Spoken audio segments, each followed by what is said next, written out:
ఆంధ్రప్రదేశ్లో గత అసెంబ్లీ ఎన్నికల్లో వైఎస్ఆర్సీపీ చరిత్రలోని అత్యంత దారుణమైన పరాజయాన్ని చవిచూసింది. 2019లో ప్రజలు విశేష మెజార్టీతో అధికారం ఇచ్చిన వైసీపీకి 2024 ఎన్నికల్లో కేవలం 11 అసెంబ్లీ స్థానాలకే పరిమితమై ప్రతిపక్ష హోదా కూడా దక్కకపోవడం రాజకీయ వర్గాల్లో చర్చనీయాంశమైంది. ఈ క్రమంలో పార్టీ బలోపేతానికి కీలక నిర్ణయాలు తీసుకుంటూ కార్యకర్తల్లో నూతనోత్సాహాన్ని నింపేందుకు మాజీ సీఎం వైఎస్ జగన్ ప్రయత్నిస్తున్నారు. ఈ నేపథ్యంలో పార్టీకి చెందిన స్థానిక సంస్థల ప్రజాప్రతినిధులతో జగన్ సమావేశమయ్యారు. ఈ సందర్భంగా మీ ధైర్యం చూస్తే గర్వంగా ఉంది. మన పార్టీ ఎదుర్కొన్న ఇబ్బందులు తాత్కాలికమే. వైసీపీ మళ్లీ బలంగా ఎదుగుతుంది. రాజకీయాల్లో విలువలు, విశ్వసనీయత ఎంతో ముఖ్యమైనవి.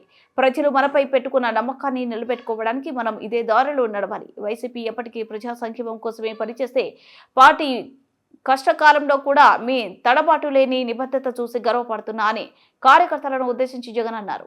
కూడా చంద్రబాబు నాయుడు గారు అడుగుల్లో ఎక్కడా కూడా కనిపించడంలా, ప్రతి అడుగు ఒక మోసమే, ప్రతి అడుగులోనూ మోసము. ఆయన పాలనలో మనం చూసేదంతా అబద్ధాలే కనిపిస్తూ ఉన్నాయి. ఈరోజు ఈ పెద్ద మనిషి చంద్రబాబు నాయుడు గారి హయాంలో ఒకవైపున సూపర్ 6లు, సూపర్ 7లు గాలికి ఎగిరిపోయాయి, మోసంగా తెలిపోయింది. చివరకు 6 నెలల కిందటి వరకు, ఆయన ప్రభుత్వం రాకముందు వరకు, 11 నెలల కిందటి వరకు, అంటే ఆయన ప్రభుత్వం రాని వరకు వైఎస్ఆర్సీపీ ప్రభుత్వ హయాంలో, మీ జగన్ పాలనలో ప్రతి ఒక్కరికి కూడా ప్రతి నెల ఏదో ఒక బటన్ నొక్కేది, ఏదో ఒక రకంగా ప్రతి ఒక్కరికి ఇంట్లో మంచి జరిగే పరిస్థితి నుంచి, 4 ఏళ్ళు నోట్లేకపోయే పరిస్థితి నుంచి చంద్రబాబు నాయుడు వచ్చాడు. 4 ఏళ్ళు లోపలికి పోవడం కదా దేవుడు ఎరుగు, ఉన్న ప్లేటును తీసేశాడు. మరోవైపున సూపర్ 6లు, సూపర్ 7లు ఒక మోసంగా ఇవాళ ప్రజలకు అందరికీ కూడా కనపడతా ఉన్నాయి. ఇలాంటి పరిస్థితుల్లో ప్రజల్లోకి పోలేడు, కార్యకర్తలను పంపించలేడు, పంపించి ప్రజలకు పలాని మంచి చేశాము అని చెప్పే పరిస్థితి లేదు. స్కూళ్ళు నాశనం అయిపోయాయి, ఇంగ్లీష్ మీడియం గాలికి ఎగిరిపోయింది, నాడు నేడు పనులు ఆగిపోయాయి. 3వ తరగతి నుంచి టోఫుల్ అనే ఒక పీరియడ్ పెట్టి మన పిల్లల్ని గొప్పగా చదివించాలి అని చెప్పి ఆరాటపడే ఆలోచనలన్నీ గాలికి ఎగిరిపోయాయి. టోఫుల్ క్లాసులు తీసేశారు. సబ్జెక్ట్ టీచర్ కాన్సెప్ట్ను 3వ తరగతి నుంచి పెట్టిన పరిస్థితులను గాలికి ఎగిరిపోయాయి.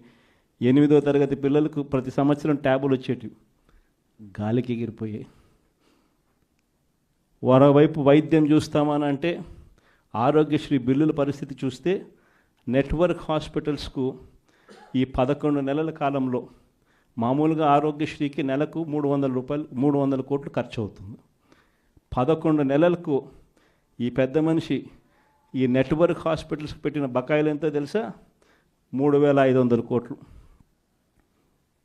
3,500 కోట్లు మా నెట్వర్క్ హాస్పిటల్స్కు బకాయిలు పెట్టినాడు. అంటే ఆ 300 కోట్లు నెల ఇవ్వాల్సింది 11 నెలల్లో ₹1 ఇలా. చివరికి నెట్వర్క్ హాస్పిటల్ ఆరోగ్యశ్రీ పేషెంట్లకు వైద్యం చేయడానికి సుముఖంగా లేని పరిస్థితి ఈరోజు రాష్ట్రంలో కనిపిస్తూ ఉంది.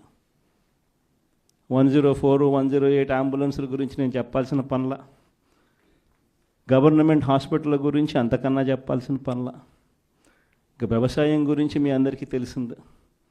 ఒక్క పంటకు గిట్టుబాటు ధర